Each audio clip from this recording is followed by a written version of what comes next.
નમસ્કાર મિત્રો, તો આજે આપણે ભગવાન બુદ્ધ દ્વારા કહેલી એક મહત્વની વાત કરીશું કે તમને તમારા જીવનમાં જે કંઈ પણ જોઈએ છે એ જરૂરથી મળી રહેશે. તો તમે આ વિડીયોને અંત સુધી જરૂરથી નિહાળજો. તો હવે જાણીએ કે ટૂંકા અંતરની ઝડપી દોડ દોડનાર કરતાં લાંબા અંતરના દોડવીરની જેમ વિચારો તો તમને તમારી જીવનની મનગમતી વસ્તુ જરૂરથી મળી રહેશે. શક્ય છે કે જ્યારે કોઈ વસ્તુઓ બરાબર ચાલતી ન હોય અને વધારે ખરાબ થતી જાય અને હવે વધારે તકલીફો અથવા કઠિનાઈઓ સહન ના થઈ શકે ત્યારે તમને વિચાર આવે છે કે હવે છોડી દો કે જતી કરો. પણ મનમાં યાદ રાખો કે તમારા જીવનમાં આવો સમય સામાન્ય રીતે ઘણો નાનો હોય છે. જો તમે માત્ર 1 કે 2 વર્ષ જેટલા સમયગાળા ઉપર કેન્દ્ર કરો, કદાચ તમે વસ્તુઓ વિશે નિરાશા અનુભવો કે તમે જેવી આશા રાખી હતી તેવું ના બન્યું. આવા સમયે તમારે વિચાર કરવાની રીતનું સંપૂર્ણ પરિવર્તન કરવું જરૂરી છે.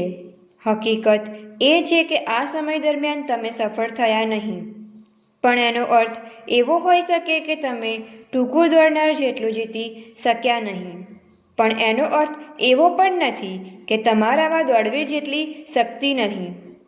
ટૂંકી દોડ તો થોડાક 100 જેટલા વારોમાં દોડવામાં પૂરી થઈ જાય છે, પણ મેરેથોન દોડ તો 26 માઇલ જેટલી હોય છે, એટલે એ ધ્યાનમાં રાખો.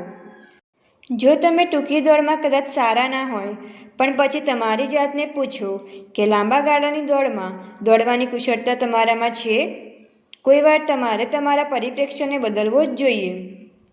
એક માણસ સારો દોડવીર ન હતો, પણ જ્યારે તે તેની સિનિયર હાઈસ્કૂલમાં હતો ત્યારે તેણે એક મેરેથોન દોડમાં ભાગ લીધો હતો અને સંતોષકારક સ્થાન પ્રાપ્ત કરી શક્યો હતો.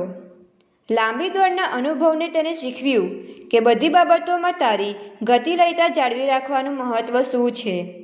જ્યારે રેસ શરૂ થઈ ત્યારે તેણે એવા ગ્રુપને પસંદ કર્યું કે જેઓમાં તેના જેવી શક્તિ હતી અને એમની સાથે દોડીને તેની ગતિલય જાળવી રાખી. તેમ છતાં થોડો સમય આ પ્રમાણે દોડીને તેનું શરીર ગરમ થયું. તેને સારું લાગ્યું અને સમજ્યો કે પહેલાં એને જે ધાર્યું હતું એના કરતાં તેને હવે લાગ્યું કે હું વધારે સારું કરી શકીશ. લગભગ અડધા નિશાન પાસેથી તેને ગતિ વધારવાનું શરૂ કર્યું અને તે વખત તેને લાગ્યું કે જાણે તેના પગ લાંબા થયા. તેણે ગતિ વધારવાનું ચાલુ રાખ્યું અને તે કરી શક્યો ત્યાં સુધી કે તે તેની જાતને એ લોકોની પાછળ રાખી આગળ વધ્યો જે મને ટૂંકી દોડમાં હંમેશા પાછળ રાખતા હતા. ટૂંકું દોડવાવાળા સામાન્ય રીતે સુદૃઢ બાંધાવાળા હોય છે અને જ્યારે તેઓ લાંબી દોડની રેસમાં તેમની ગતિલય ગુમાવે છે પછી તેઓ વધારે લાંબુ જઈ શકતા નથી. ટૂંકું દોડવાના મોઢા ઉપર આશ્ચર્યના ભાવ તે જોઈ શક્યો. જ્યારે તે તેમના તરફ નજર રાખી ત્યારે તે માની શક્યો નહીં કે ખરેખર આવું બન્યું. એને માટે આ ખરેખર અદ્ભુત અનુભવ હતો.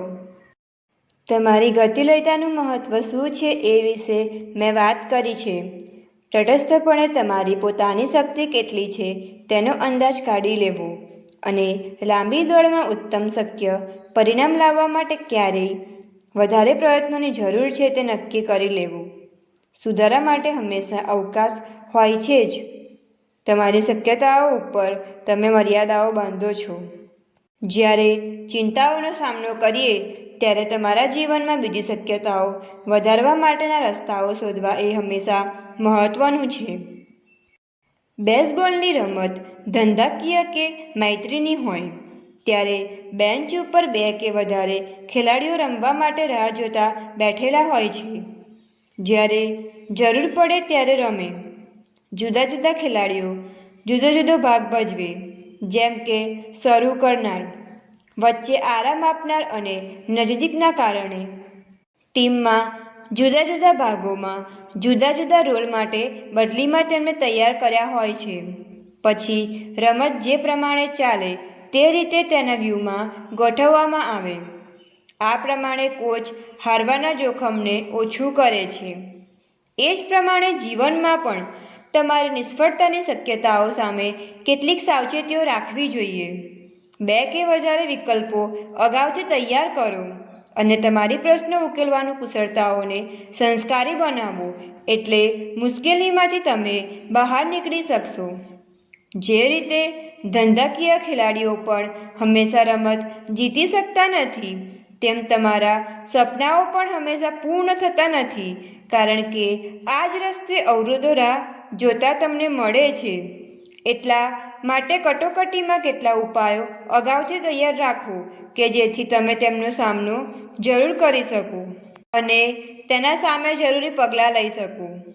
આઘાતો બહુ મોટા લાગે છે. એનું કારણ એ છે કે લોકો પાસે જીવનમાં એક જ ધ્યેય હોય છે. એક જ ધ્યેય નક્કી કરવો અને મહેનત કરી સફળતા પ્રાપ્ત કરવી એ સારું છે, પણ એક જ ધ્યેય માટે વધારે પડતું વિચારવું અને સપના સિદ્ધ કરવા માટે માત્ર એક જ રસ્તો છે, પછી તમારો આ નિશ્ચય એ આસક્તિ થઈ જશે. પરિણામે નાની નિષ્ફળતાઓ પણ ગંભીર નિરાશામાં પરિણમશે. તમારા જીવનની શરૂઆતના તબક્કે માત્ર એક જ ધંધામાં પોતાની જાતને બાંધી દેવું એના જેવું છે. તમારામાં કદાચ વિશાળ પરિપ્રેક્ષ્ય હોય છે, તે ભૂલી ગયા હશો.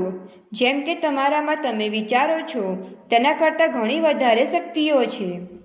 જ્યારે તમે કોઈ સમસ્યા માટે મથામણ કરતા હોય ત્યારે મહત્વનું એ છે કે બીજી શક્યતાઓ માટે હંમેશા જગ્યા બનાવો. નિરાશાને દૂર કરવા માટે આ મુખ્ય પદ્ધતિમાંની એક પદ્ધતિ છે. બસ આવી જ રીતે તમારા જીવનમાં તમારી બધી જ મુશ્કેલીઓ દૂર થશે અને તમારા જીવનમાં તમને જે જોઈતું હશે તે જરૂરથી મળશે. તો આવી વિડીયો જોવા માટે અમારી ચેનલને લાઈક, શેર એન્ડ સબસ્ક્રાઈબ જરૂરથી કરો.